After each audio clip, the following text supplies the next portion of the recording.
o'clock changed our lives.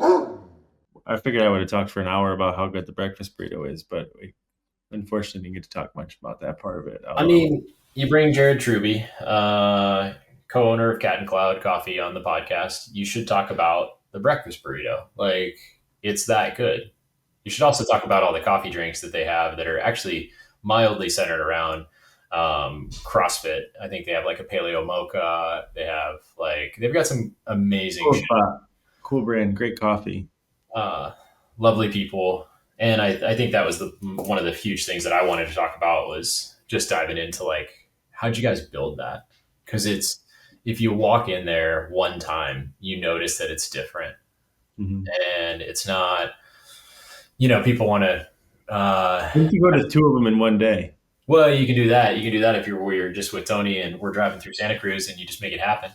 But it's like, it's a different thing to be able to walk into a place, know that it's different, and go like, what did they do here? And then be able to talk to somebody that quickly and say, he'll, throw it all out there for you. So that kudos to Jared. I mean, I think it was interesting because I think a lot of business owners might enter business because of experiences they had at other jobs, whatever it is, right? And they start this business and I'm going to create this culture. I'm going to be this kind of leader, and I'm going to create this kind of employees, and these types of opportunities. And we have this kind of this need to serve, but without working on ourselves first. And that was kind of what I was trying to get out of him, because we all want to do these things for people. Mm-hmm. But it's very hard to do all these wonderful things for other people when you completely ignore yourself.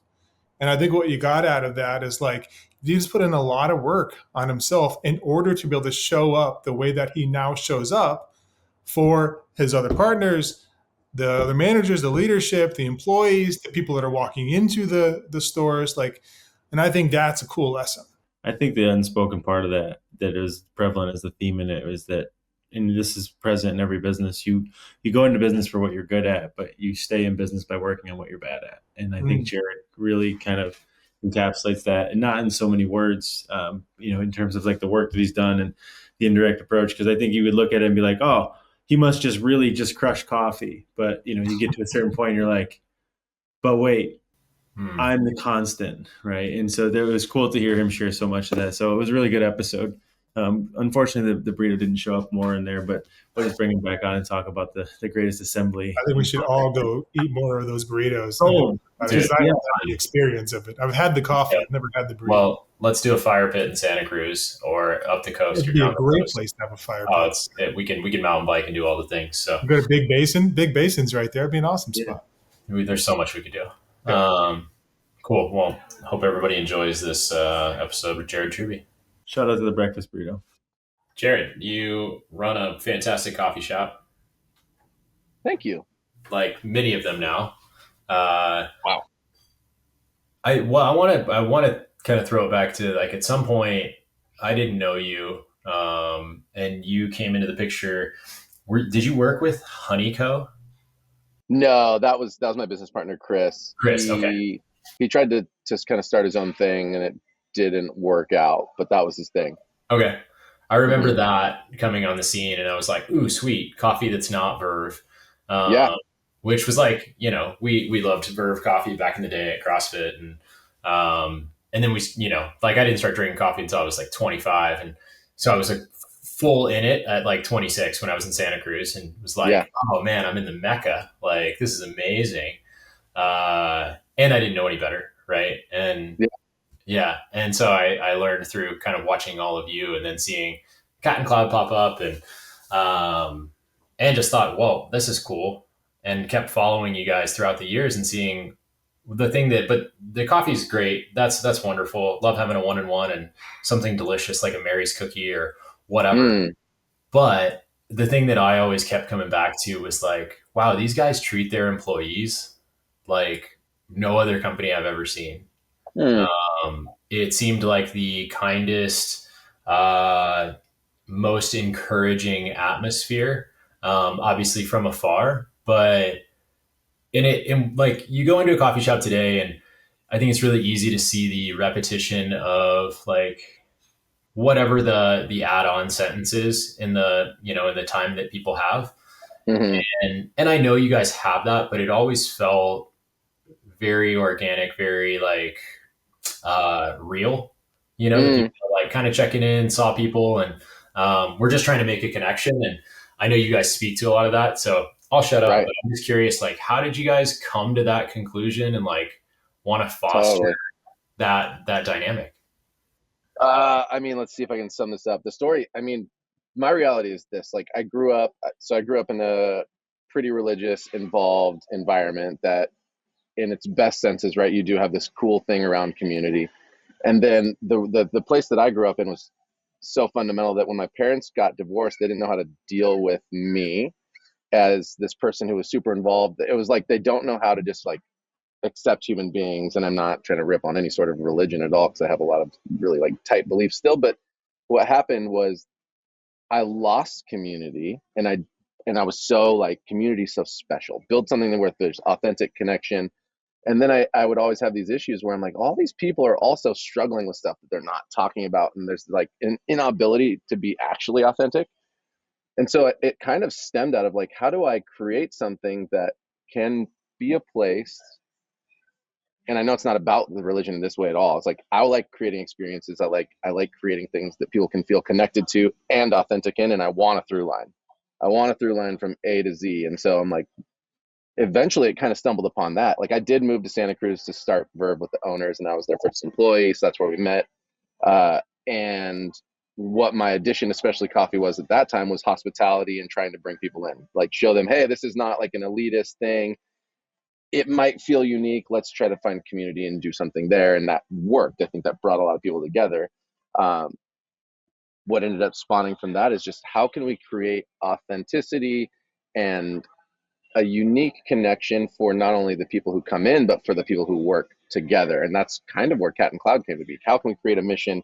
How can we create a vision and values where you can see yourself as valuable and in something that essentially, you go back to the beginning. It's just something I never had. I want to be in a community where it feels good. And yeah, you're in CrossFit. There's some kind of inklings of like that crossover in the best culture gyms, of that. We're all here. We're all doing a thing. We all support each other. And so stemmed Cat and Cloud. Coffee's a catalyst for an experience, and an experience that is special. You can feel something from, regardless of your stature, age, what you're into, what you're not. You come in and it's like, maybe you don't love coffee, but to your point, the people are here and they feel connected. There's something special going on. And that special really, I think, is what everybody wants every single day of their life in some regard, if they're really willing to like reflect and do the work. So, how do we create a culture where people can dive in, they know how to participate and know that they'll be accepted. And if they aren't, if they aren't into the culture, they also don't have to feel negative about it. You don't have to feel like a loser, just like, hey, this doesn't fit for me. It doesn't make sense. And we're like, great, high five, like nobody's happy here. That's cool. Like you've got something else for you somewhere else that fits that bill. Great. Like you can enjoy this as a guest. You don't have to work here. And that's kind of the sum up of how we get from, nothing to something in regards to business, because business is the same everywhere. You have to sell something to make money to pay for stuff. Mm-hmm. Right. So that's kind of your quick sum up, that if that answers your question. Yeah, absolutely. Yeah, I think I like even taking that a step further though, like what you guys do, how you've pulled people in, how you've pulled, kind of early employees and maybe beyond, because I haven't kept that close of an eye, but like into ownership, all of that. Like, where was your thought? Where were you guys like at headwise, like on that whole process and like allowing people to be a part of that and creating that culture? Yeah, I mean, trust is a huge part of the challenge of being a business owner. And I think being a leader anyway, you have to find a way to trust people. Then if you have a vision that you want to be large, there's no way to carry it out without people, right? So there's this dynamic in play where, I mean, I want to be aspirational and paint a picture of something that's possible. And I want to also create opportunities for you to be what I see that you could be in that kind of leader as well. You have to take it and take your own ownership of the process yourself, right? So I figured out along the way, many people become inspired by what I see in them, and then they're like, oh, this isn't the job for me, and then they still tangent. But I mean, that's a big part of it. I want and believe that amazing people doing something that matters improves a community, and there's like an exponential growth of whatever that energy is. If you come in, and I tell people who work for us, these people I was talking about in orientation that I stepped outside because they were loud, it's like sometimes you truly are the first, and in some cases the only external communication outside of the family and work that people have. And if you set that tone with them and they are brighter and happier when they leave, they will then in turn pass that on by way of osmosis. And that's a huge deal when you can do that to 300 to 500 people a day in your community. That's just like a thing. So one, if we can create spaces where that happens in multiple different places, you've got genuine positivity based on something, again, you have to do every single day. We all have to go to work. So if I can create a place where it matters, where I genuinely feel like I matter, even if it's an intro job, you will come away with skill sets, and you will come away with connections and meaningful, valuable experiences that in turn like make your life better in the long haul. So that's where that came That was from. well said. Yeah, that was great. Go ahead, Andrew. You about to ask something? Well, yeah, but I got like 3 to 5 statements and or questions, but I'll make them quick, Mike. Okay. First of all, I think the Verve connection, just because when we did the first Thunder Bro video on my camera, I believe I remember seeing you because we went to Verve and just like did something, and now it's coming back. I feel like I did see you, so Probably. good to see you again. Second of all, so let's quote Joe Biden here. Jay's gonna love that one. Small business is the backbone of our country. Sleepy Joe Biden. At the end of the day, so you mentioned something there though that's hard, right? Like, because when you start a small business and you have to bring in people to work for you, you have now a responsibility to fund their lives, for their families, for whatever. And no matter what anyone says, money is the love language. I'm not saying that that's important. That's true. It just is it's a fact. It's a fact of the matter. So how have you? Because if I haven't been to your spot, it sounds amazing. But to what Carrie just said, somehow you have to offer incentives to these people that you're not going to be just a piece of shit who does this and that, and you have growth, and I have something for you. And the only connection I'm having is if people go into Costco and they're like, why is fucking Costco just crushing it? Why is everyone happy? Well, it's because you have to work a bottom tier job if you ever want to be the CEO of Costco. And every single person in there has a mission and a concept to move up. Is that something you built into this, even though you are a small business? Because that's harder to do as a small business. So with all that tangent statement, go ahead and enlighten me. Yeah. Well, okay. So we did open up doing things that people were like, there's no fucking way. So we opened, and if you worked full time for us, you got 4 weeks of paid vacation. Damn. And if you worked part time, you got 2 weeks paid vacation. We paid half benefits out the gate for everybody in full-time employee for benefits, sorry. And then for people who decided not to be on those benefits plan, we gave them like a $200 a month stipend or something to that effect to utilize on their own accord. We offered fine benefits. We also, until it became a challenge, took every single team member to a coffee origin region so that they could experience what it actually was. I wanted people to, again, it's authentic. You can either regurgitate by way of belief what your leaders say, which is totally valid and actually legit because people did believe and see, or you can see for yourself what the leaders are saying, showing, and doing, and go to these places and say, oh shit, the thing that we're doing and what we're working on here really does, at its best, holistically improve international business and or people's lives in different countries. You know, there's a bunch of things that are there for that. So the what's in it for me thing is super valid. We couldn't, and still, actually that's not true. We offer pretty good pay, you know, as we still have a lot of intro job wages. We are in California, so we have higher wages than most places. So, you know, wherever, somewhere in the Midwest might be like, they pay really, really well. In California, we pay fine. We have great tips. You do have that ability to do something. But at the top end, we do, I know, pay more than competitive, especially in specialty coffee. So again, it is a business. So in order to do so, you have to be at a certain level. We manage our money, and it's like our leadership team is also understanding and transparent of not only P&L, but also what cash flow, right? You know, you can have a metric sheet that says all these cafes are making money, but we still have costs that are in different places that, you know, don't always balance out with cash. So there's been many years where we've lost money, and then we've mostly found our way to break even plus, always first and foremost giving raises to our team, consistently investing in them first, and in that same capacity, not taking as much money as owners most likely do or could. I mean, without question, that's the truth. And we knew from the beginning we have to have 3 cafes for us to even pay rent for ourselves and owners in this company. So we did have both of those things kind of coming together. And you know, last but not least, in terms of what's in it for you beyond all that, it is belief and investment in development, you know. And again, if it fits our values and our mission, I think one of our jobs as leaders is to show people that there is value outside of the workplace if you learn and dive into the things that we're trying to teach you in development from, you know, aided leadership here. And I think that those things, when people it clicks, they start saying, oh, nice, like it doesn't suck to work here, and I'm actually becoming a better person. Nice. Still a challenge. We got to grow, and we still currently have to grow. You know, there's always going to be a ceiling. People will hit it, they'll want to grow more. Leaders stay a long time, to Carrie's point, and they do. And so because of that, there's only so far people who are amazing can get to. We have such amazing team members who we can't offer, you know, more to at the time, and they end up having to find another job. Then the positive is, hey, you worked at Cat and Cloud, we almost don't need to interview you. That's one of our markers. And there's many people who get jobs just by writing our name on a resume. And they're like, you know what, if you worked at Cat and Cloud, we trust that process. That's been something I wanted from the very beginning of our company.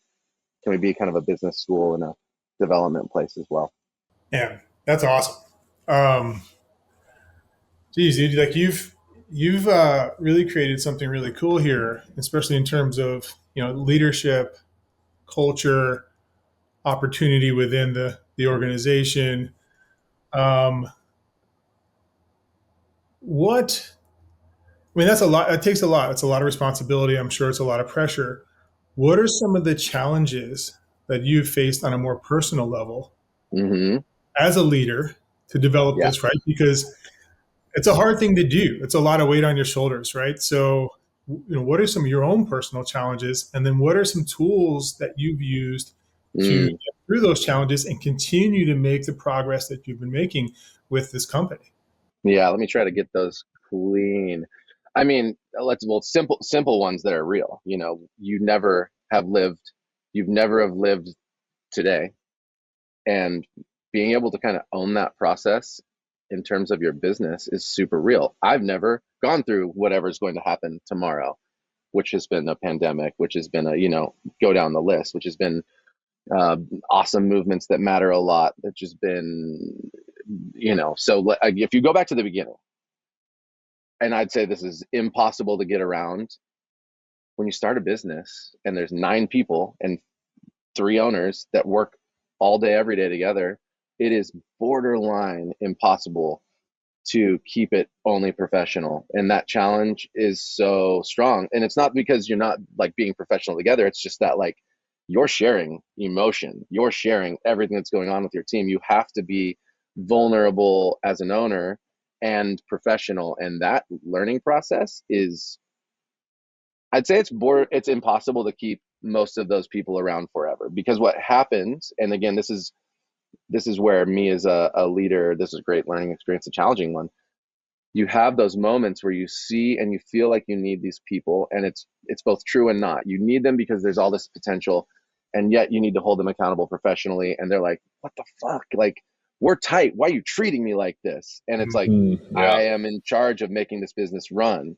And one of the biggest challenges I went through first was trying to paint that picture when people were like taking everything so personally. You go into a place and you're like, okay, if I have mission and I have values, then I get to go back on those and say, we agree to these things, so this isn't personal.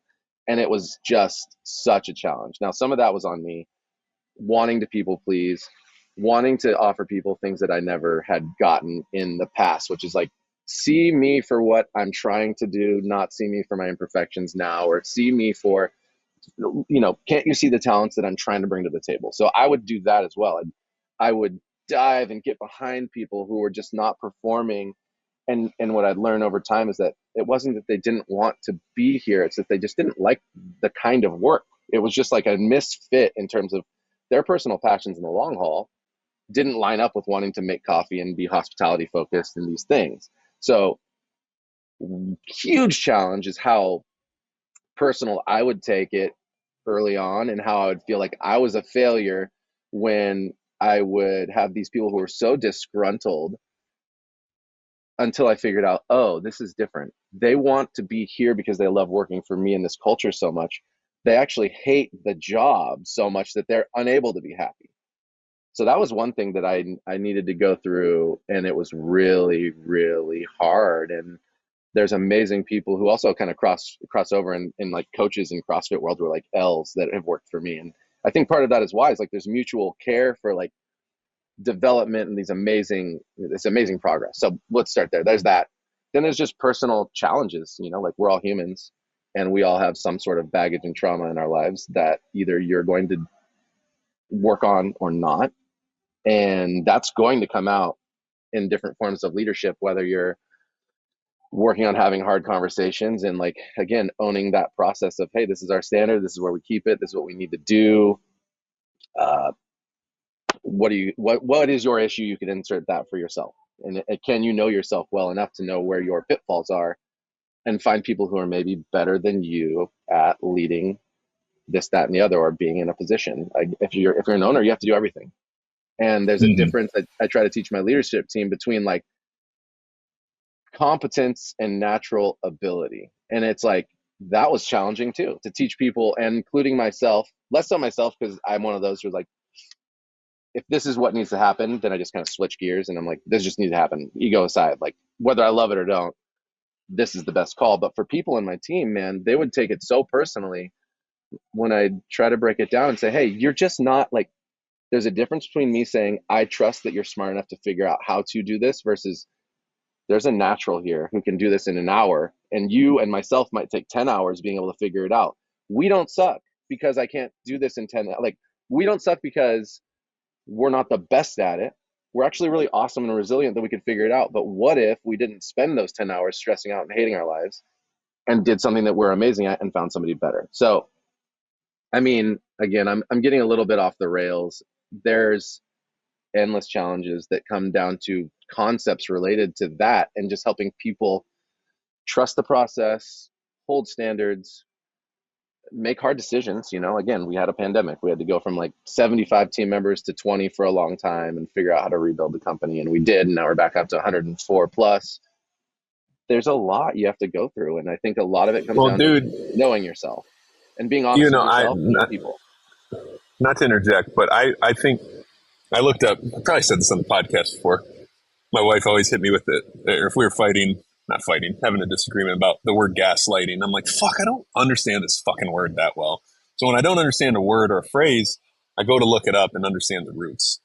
Gaslighting was actually a play back in the 1930s where in the play, a husband convinced his wife he's crazy, hence the term gaslighting.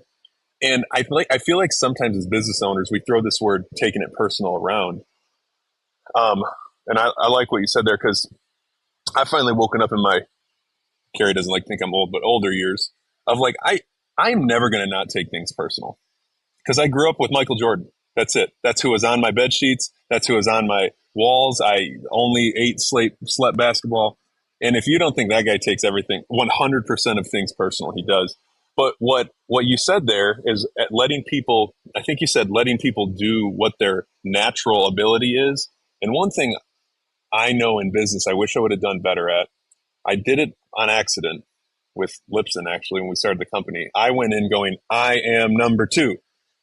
I will be the beta. I will be this.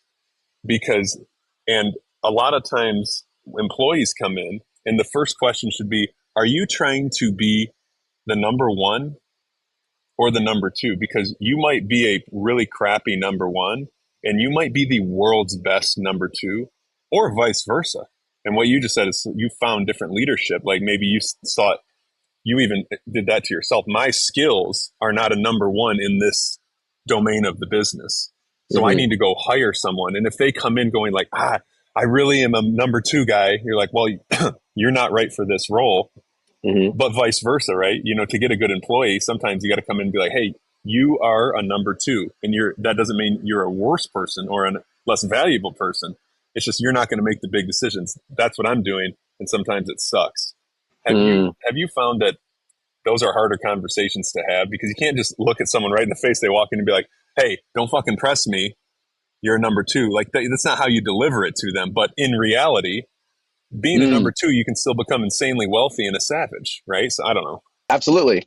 No, I think it's trying to find a way to paint pictures of potential and success. And I think that's so nuanced, and different leaders sit in different places in their ability with there. I think what I feel pretty confident in is my ability to see where people can fit into the bigger picture, and then to give them as best I can, like, their autonomy to own decisions, so that they can feel their ownerships and like, I'm number 1 of these parts, but I'm not of all these other parts, right? And finding that clarity, and again, backing up with a mission and values, so that's like the actions that you take back it as well, so that they can speak to it too. If we get into a discussion, we could have a disagreement in how something maybe the best thing is we have a disagreement in like the perfect way, or maybe come up with 2 or 3 ways that might work, and then we have to back into it, like, what's the best for our company. So there is that, and that's where I get to be number 1 in terms of I get to decide ultimately, with my business partners and to some extent,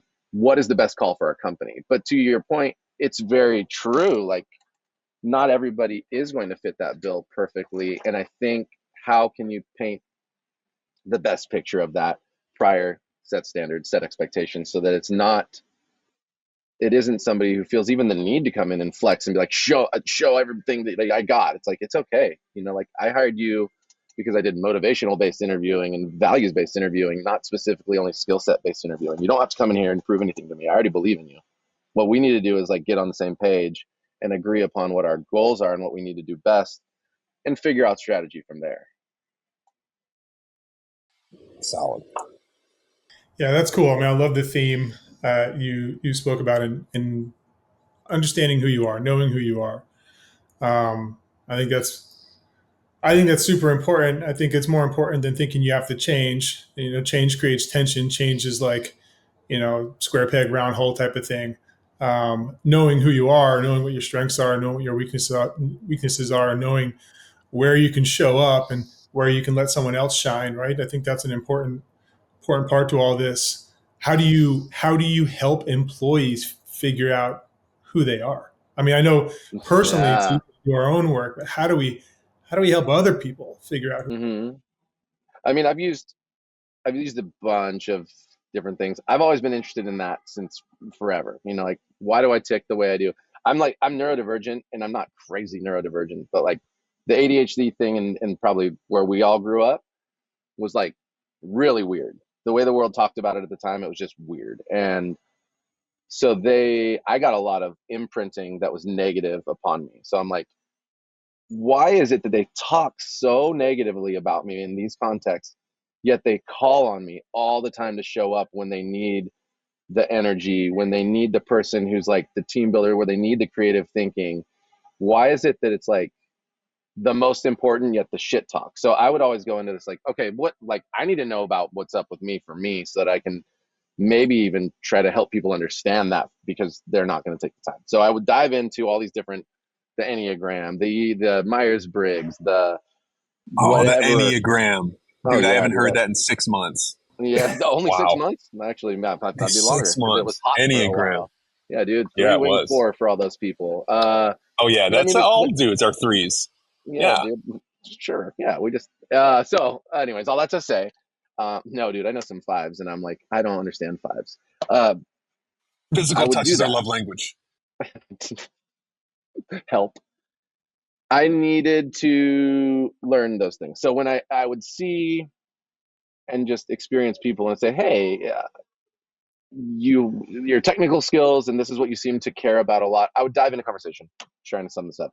I'd dive into conversation and see what is their motivation.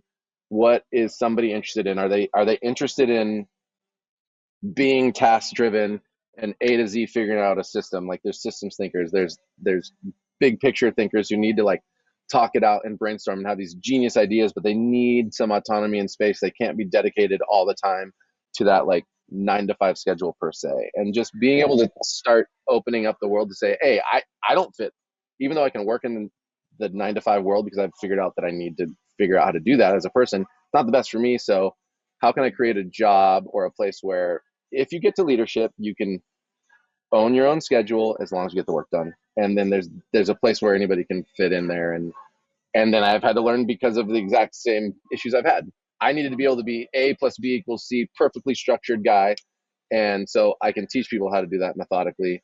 I can teach people how to be big thinkers and, you know, create a schedule for themselves where they need to hit it, take space and come back. And that was a challenge for me, is not feeling guilty, knowing, you know, if I'm mentally burned, like I'm burning calories up here hard in my, if you're not watching, that's me pointing at my head. I am thinking critically and strategically all the time, regardless of if I like it or not. If I don't take time at some point during the day and get out of here and either exercise or literally get out of here and just say, I'm not doing anything, I suck.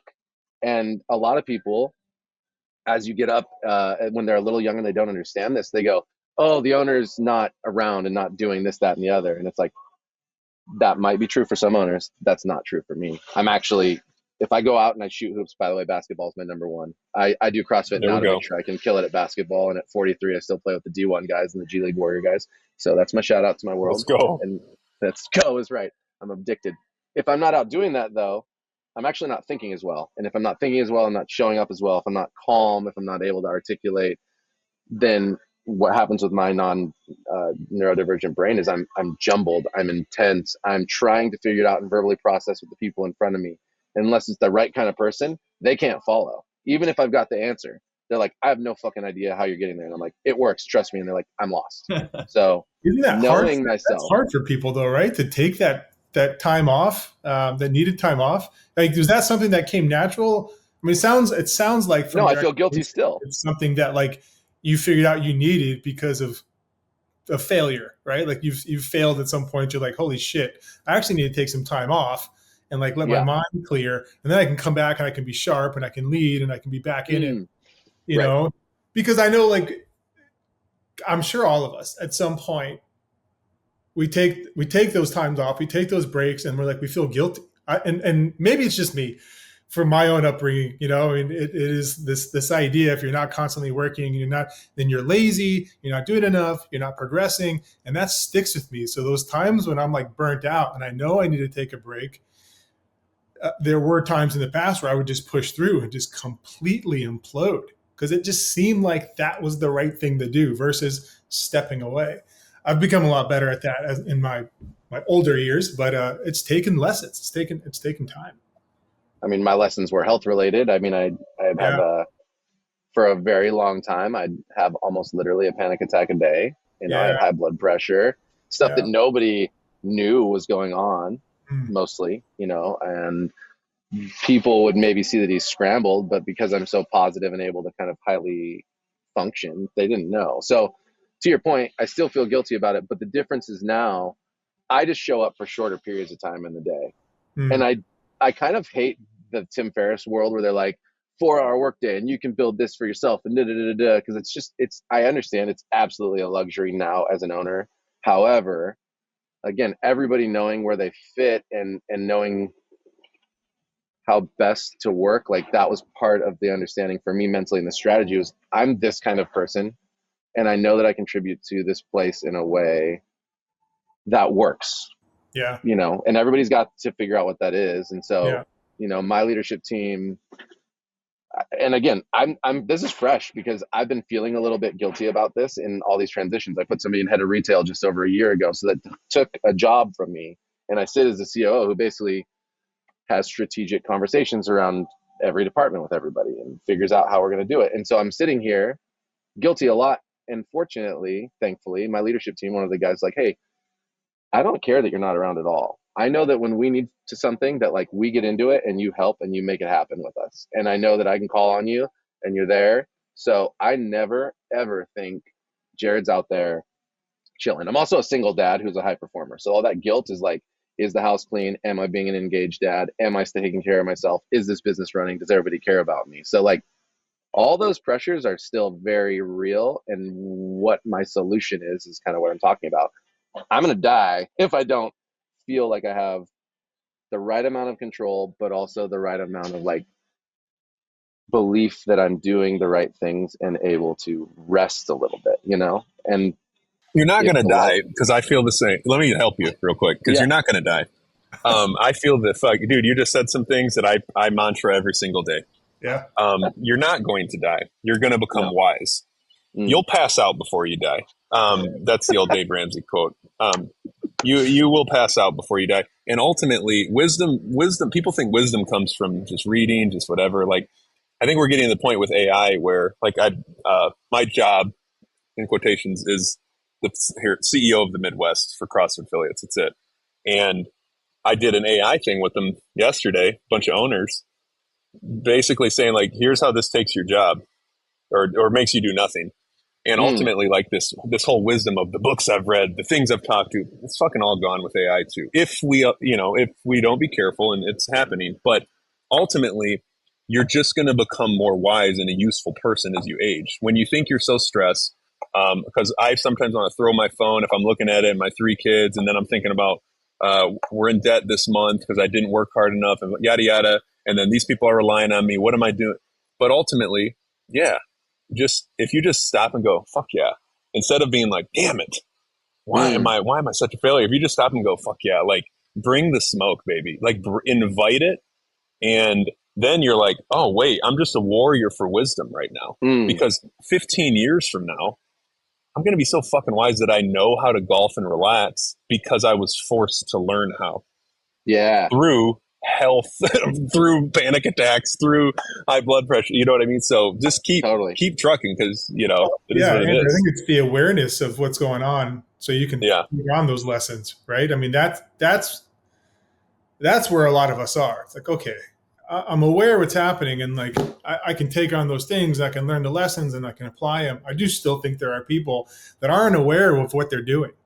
So you know what I mean? Like that awareness comes first. Like, okay, yes, here's how I feel. Here's why I feel it. Here are all the things that are going on. Here's a lesson I'm learning. Here's how I'm going to apply it. And then I'm like, oh, that's working really well. Taking time off is actually making me a better parent. It's making me more productive at work. It's making me a better leader. I just learned a lesson. I'm going to continue to apply this forward. That's wisdom, right? Yeah. You have to learn the lesson. Yep. A lot of times it takes us some people never learn the lesson, or it takes very long to learn that lesson. And maybe you don't get to extract the wisdom from it. You just bury yourself into the ground, right? Or you end up hurting people around you. The business goes down.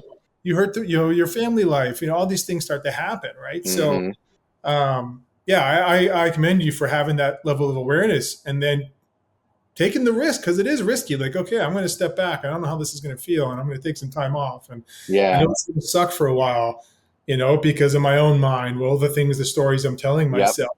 And then it's like, well, wait a minute. Those stories aren't true, because I feel better. The company's actually doing really well. My kids are doing well. Like, oh shit, like I just changed this story. And here's this new story, and it's more positive, and I'm going to keep playing this one, right? And I don't know. I think that's cool, man. Really, really cool that you were aware of that and you applied it. And that's where agree with what Andrew's saying as well. Thank you.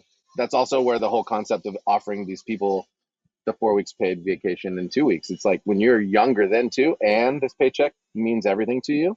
Yeah. Now we're like, hey, guess what? You don't have to stress about taking a week off, 2 weeks off. Yeah.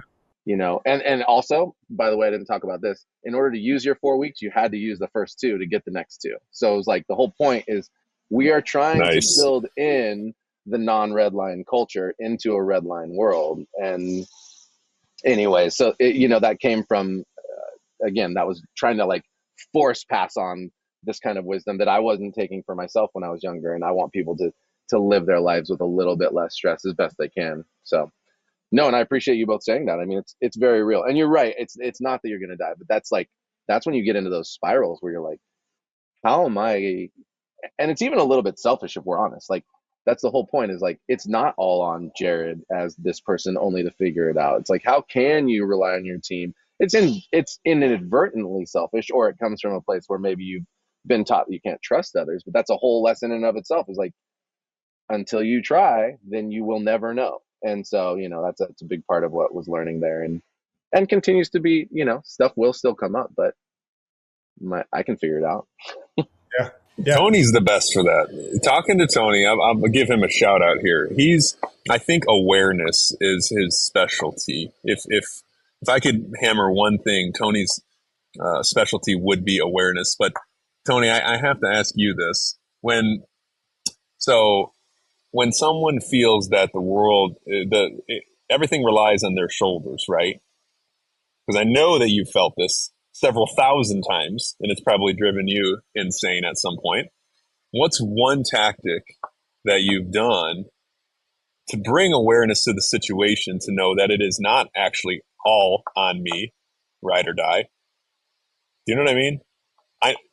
Like the one thing I've done, and this was really hard. I don't think this is really, really fucking weird, is you put your camera on camp face mode, like you're about to take a selfie, and you just stare at your camera staring at you, and then you say all of the insanely negative, mean things that you're saying in your head to yourself.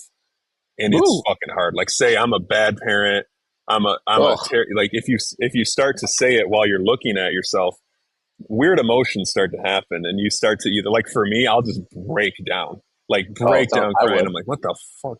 Yeah. I'm like, what the fuck is that? I had someone watch me do it, an old military guy. And I was like, this is even worse, because I'm trying to impress this guy with my toughness. Right. And I'm sitting here going, fuck. But Tony, I don't know.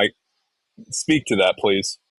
Well, a couple of things. One, thanks for saying that's my superpower. I wouldn't necessarily say it's my superpower. I would say you just did the wrong thing. I just told you just did the thing I said not to do. You did it to yourself and said it's not my superpower when someone just told you it was. Okay. So my superpower is observation and pattern recognition, right? And I think that I can't answer your question in terms of like what is the one thing that you can do to break it, but I think everybody has the ability to look for patterns, right? And so awareness just really simply comes from the simple things. And so for many people, it's being able to step back from being a participant in the situation and become an observer in your own life, right? It's something I talk about all the time with most of the clients, is getting to a place where you can live as an active observer of your life as opposed to an active participant. And that's a bit esoteric, but you can do it at a very objective level through things like, and Jared, you kind of mentioned these through like scorecards and disclosure and sharing information, because we tend to live in these hyper private worlds that we create these sort of walls around us. And it's a lot like anxiety, like your point, Andrew, you're just saying, where you live in this brain, this cylinder in your head where you just create all these contrived scenarios and narratives and things. And as soon as someone says, tell me what you're thinking, you're like, a potato. You can't even get the words out, right? And so like the antidote to anxiety in many situations is just go to the mirror and say it out loud, right? Because it's not until you have to say it out loud you realize just how crazy the thought is that you've been on for the last 3 or 4 days. And you can do that at an objective level in many other ways, in terms of like getting awareness or getting traction in your life, is just find a way to assess the patterns. And that's just simply scorecards, metrics, things that we know to be true from the CrossFit side of things, which is, keeping score of basically everything that we do. And that's the easiest way to start to see like, workouts like this, I always fall behind in things like that. I should probably work on those things. But if you don't track those scores, you don't track those programs, you would never notice it, like, I'm just not that good at pulling movements, or I'm not that good at jumping movements. But in life, it's the same thing. In a business. So if you can find a way to journal the patterns or track the patterns, you come up with the awareness. And Jared, you said this a bit ago, which was just, your ability your need to basically be very structured and very regimented. And so much of that is just remove the variables, right? If you can take away the noise in so many areas, and you can, a big thing that I say is probably the next most effective one would be just time blocking. Because if you have to sit in a space and do something specifically during that time, you can see just how good, bad, or distracted you are with that thing. And it's so much easier to be like, oh, I'm really good at this, or I'm really bad. There's so many things we think we're bad at, we're just not focused on. Mm-hmm. That list could probably go on and on, but most of it is just, to your point, Jared, getting to a place where even, neurodivergence or not, structure is really, really helpful in terms of stripping away. Because honestly, at this point, we're all ADHD. That social media and that phone in our pocket has got us all. We're all fragmented hard drives at this point, which we all need to be put back together. And the only way to do that is to step away, quiet, clear the mechanism. Shout out for Love of the Game there, and get to that point where you can protect the time, track the time, and see how you're spending that time, and you'll start to see all your stuff. That awareness starts to pop up real quick. So awesome. I think you're right though too. The other part of knowing is like knowing when you do your best work and what kind of work that is. I know that if I get up in the morning, my analytical brain and my problem solving specific brain that comes down to maybe like operational systematic stuff, that's my best time. Totally. And so like, I don't do morning workouts anymore. That's just not my time to work out. People are like, dawn patrol surf, I'm like, nope.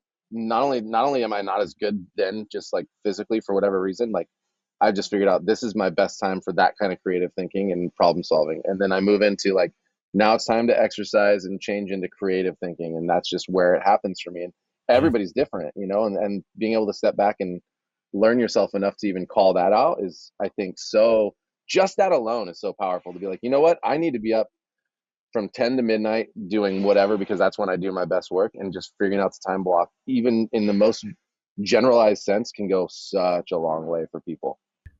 Absolutely. I mean, I'm with you on that one. I'm the early morning. It's not uncommon around here for emails to go off at like 5 a.m. Eastern, because I'm just up. That's my creative time, and that's like my safe space. But if you'd have told, 20-year-old me or even 30-year-old me, like, hey, you're going to work your balls off from like 5 to 9 a.m. every day, I'd have been like, huh? Right? Because my whole life at that point was in distraction. I was life on everybody else's terms, society's terms, expectations, et cetera. Like, I didn't own my space. And so every day I was running out of energy to do these things for so many other reasons that didn't even matter. You'd crash out at night, sleep in the morning, miss that creative window, not have it. And then you somehow get to a point of like, you choose intention versus reaction. And then you're like, I'm up. What if I just start creating? And then I suspect this probably happened to you. You're like, I kind of feel like I fire on all cylinders now. And I started by getting up in the morning and be like, I'm an early morning worker outer. And I was burning all of that fuel from like 5 to 8 a.m. And then I would try to work from 8 to 10. And I was like, all I want to do is eat right now. Right. Totally. So then I would eat instead. And then you flip flop. I was like, what if I just worked first? And you're like, whoa, I could produce so much. And I think I noticed that I was very talkative in the morning. People were like, shut up. Some people are just dead asleep at 5:30 in the morning class. And you're like the annoying one. Like, maybe I should just channel this into something productive. But if you can find that space, and maybe to your point, maybe it is 10 to 12. Maybe, I don't know, maybe it's 2 to 4 in the morning. I don't know what your time is. But if you can find it and you can own it and you can protect it, the amount of value and content and work you can produce in that time makes you really rethink your relationship with yourself. Word. Jared, I'm going to ask you a personal question, so answer as much as you feel comfortable answering. It's clear you've done a ton of work in regard to knowing yourself, being able to lead others. Like, what is that path? What does it look like for you along the way? I have no shame in my game. I think the context of, you will get to a point without help from people who are objective, right? Where you just kind of hit your own personal ceiling of being able to self-reflect. And I do consider myself pretty good at the ability to be objective with like what's going on. My therapist, who's also a psychiatrist, this is my best compliment from him is he's like, you're like an octopus. You're able to identify, even in contradiction, what's going on in terms of your feelings. And so that's a big pain in the ass sometimes, because you can be feeling two things at once and want some clarity, and they're really gnarly. So all that to say, right, I mean, I went to therapy period early on, trying to figure out panic attacks and so on and so forth. And for a brief amount of time, I fought the concept of medication because of, if I'm honest, coming into a world of athletics and not like, you don't need it if you work out enough or you this, that, and the other. But being able to have the humble ability to listen to a doctor and be like, hey man, I don't think you need to be on medication forever, but you're so deep in this hole right now that what if we just like found a way to ease the tension while you do this work on your own, so that you have a space, essentially space where you feel your nervous system does not feel safe. And no matter what we're doing in here, it doesn't feel safe and you're not able to get out of there. So what if we temporarily put you on some stuff and let you feel safe while you do this work? And we're going to call a time when we're quitting this stuff. We're not going in and saying this is a forever thing. We're going to be real about this. And I was like, didn't like it, but I gave it a go. And that was the start with therapy.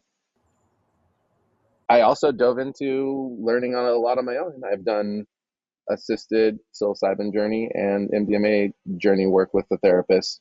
And those, I can tell you, are psychotically important and helpful if you are the type to decide to dive into that, whether you love it or not.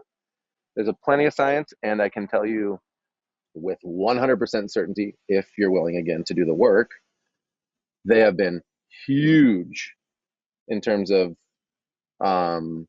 personal trauma, but also like I know we're imprinted on by whatever our parents went through, and my parents were going through some stuff when they were pregnant with me and having me, and I can tell you that there's stuff in me that I'm like, it's 1,000% for my parents. Like I wish I didn't carry it, and I know that there's a responsibility to let that out. And I can tell you there's a shit ton of somatic therapy that I did on the side of this stuff too. So it's like it all opens, it all works if you find the right people. There is a long journey there, but with the ability to find ways to connect to those deep places and find what's happening, somatic releases are intense and weird and emotional and so freeing and scary, and the whole thing is a real mixed bag of worthwhile work.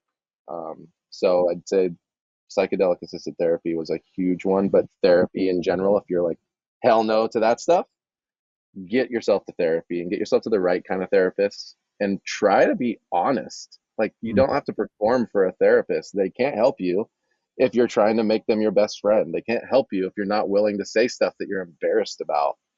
And they can't assess you if you're unwilling to be honest. And so maybe if you took a step even prior to that, I know people have a hard time journaling. They're like, I don't know what to write in the journal. I'm like, literally whatever is coming to your head. If it's like, if you knew nobody was going to hear it or say it, and you didn't need to justify it, whatever is going on in your head, write it. And it doesn't have to make sense. Start there if you don't feel comfortable with a therapist. And it's just like, read it back and you're like, this makes a lot of sense and I'm all over the place. And like, great, go tell your therapist, I'm all over the place. Here's all the stuff that won't stop firing in my head. I'm a loser. Whatever. It doesn't matter. Like, my basketball coach told me I had to score 20 points a game or else we were going to be freaking loser failures. But I'm like, I don't know how, because you're not coaching me. And I took it all on and thought I was going to be a horrible person. Like, and I still feel that way unless I do that, and they're like, whoa, that's a lot. And you'd be like, yeah, it's a lot. And it's like, oh, you're crying, and it's like, you're allowed to cry. You're allowed to feel horrible. You have to cry. You have to feel these things. So I'm ranting a lot because I think it's something that we're so fucking repressed, all of us in the world. And it hurts me because, again, this all comes back to how can we create a community and an authenticity where it's like, there's somehow safety. And it's just something that I want and need and just believe in so much. Is like, the worst thing in the world is all that built-in intentional and or unintentional trauma that we've either received or have. And trauma is not the same for everybody. So you can't name it and say like, well, so-and-so's gone through way worse. And I'm like, are you hurt? Do you want to cry when you talk about it with yourself? And if you do, that's trauma for you. It doesn't have to be like we're soft or not. Like, you just sometimes have to process feelings, and then you're still strong and you're still tough, and you'll be more resilient on the other side of it. Yes. I have a lot of basketball trauma. We should share offline at some point. Me too. Through developing. I love I had patellar tendonitis saying I was going to dunk by the time I was 40, and I'm like 5'10" and never done. I've dunked twice in my life. Like, why would I start that journey at 39 and then overdo it and create patellar tendonitis to show off to nobody? So yeah, I'm with you. Yeah, those things. Those that ego just loves to pop in there. But thank you. That was lovely, and we're all on board for that. And it's very much been a part of a piece of that for all of us, in our different journeys. And so it's like, it's interesting when we all get together, and, maybe that's what I read in you to be able to say like, hey, that's why I want to bring you on here. Because we've never had that conversation, but it's just interesting when you get the people together and you're like, people like us do things like this, and people, like this is just how it works out. And I don't know. I find comfort in that, and to be able to share that message, as wide as this thing goes and beyond. But like, God, just start doing the work, whatever it is. Just start. Like if that's as simple as you said, put pen to paper, because you literally can't focus on anything else when you start doing that. That's a good place to go. And share without, you're totally right, without judgment, without, expectation that this is how you need to perform. Because I think probably all of us, but I would imagine like my first therapy session looked like, this is who I think I am and am supposed to be. What do you want me to say? 100%. Right. How do I do this? How do I win this? How do I, how do I do best at meditation? How does that be your best client? How do I win that? What's new high score? What does that mean? Did I break it? Uh-huh. Absolutely. You broke it. Dance Dance Revolution. Shout out to that movie. Also, listen, like there's other things too. If you notice yourself like movies or music that makes you emotional, and if you're not, like, if you try not to be an emotional person, find your way to those things on your own, and like let it help you get some emotions going. Like there's so much science backed in even the concept of dancing to EDM music and like emotions that come out because you're getting things moving in your body. It's all in your body. That whole body keeps the score thing is real. And if that's your best way to it now, that's a really important thing you should try to do, maybe. Yeah, I love that. Maybe last question. I know you've got a time crunch, but let's. Thanks for that. I do. So, taking all of that self-work into account, like, have you noticed this shift in your ability to lead and show up for other people, within the business? Like how, because we talk about this all the time, where people only want to do the outward work. I want to help. I want to do this for you. I want to be a martyr. Like I'm only helping these outward people without doing the work themselves and realizing that, they've got to fill their own cup before they can start to pass it on to others. How's that look for you? I mean, it's all, again, it's kind of about the markers that are important. The markers that are, is my internal dialogue always negative now? And the answer is no. Is the internal dialogue always only critical with how I'm failing? The answer is no. The things that are like, and am I taking time to notice when the things that are super positive are happening? Like I'll be on a small vacation with my daughters and I'll be like, I'm really enjoying this moment of watching them swim. This is so special. This is nice. These are markers of enjoyment. And then going, I'm enjoying. Is there an ability to say, my energy's off, something, I need to do something, and being able to find a way to articulate for myself and or take action. And I need to set my phone down and do a 3-minute leg sensing meditation to get back in my body. So it looks, and then conversations and communication as well, and being able to, for instance, like taking this podcast. Nobody has a problem with me doing this podcast. I usually lead like the meeting for all of our leadership team from 9 till about now, and then jump into another meeting. And it's just like, they all know it's fine if I take a time. They know what I'm doing. So it's like, I'm going to be missing today to be on an awesome podcast to share about what we do, what I do, and why it matters. And to not be like, yeah, guys, I could come for 20 minutes, but like, then I'd have to leave and distract, all of that. Like, that's a difference. I don't have the people pleasers mindset as much as I used to. Is it better, right? Am I better than I was? And knowing where I was and where I am, it's that. And then getting, getting outside affirmation, and again, continuing to do the work. I mean, I to bring it to CrossFit, this is something I think is helpful for me. I got really like in shape at CrossFit, and I was getting great numbers, and again, the markers in terms of times I was getting better, but I was also having funky little injuries that were not specific to CrossFit. They were specific to movement patterns because I like broke a foot and I had things. And so without a good coach being like, hey, let's really like work on technique, and or like your left glute isn't firing when you do this stuff and you're putting a lot on the right, even though you're able to get all this weight up and you're getting stronger, you're actually kind of, like doing these repetitive motion injuries on you have a Carson's neuroma on your toe, and you have a this, that, and the other. And so it's like, now I'm back to doing CrossFit in a different way, again, towards being great at basketball, but noticing I need to work on these specific muscle groups and these specific things a little more to get these balances set. And that is, I think, a through line to my life as well, through therapy and friendship and journal and whatever tools we can do. And I now know that I'm also maybe working on the right things, and that gives you a shit ton of confidence when you're working on the right things and you're seeing results, versus just like spinning your wheels knowing you got to work on something. Right. Get busy. Yeah. So that's where I'm at, and I'm still learning a shit ton about trusting my team and encouraging, and I mean, whatever. But the journey never ends, and I think that's also important and fun to know. Yeah. Well said.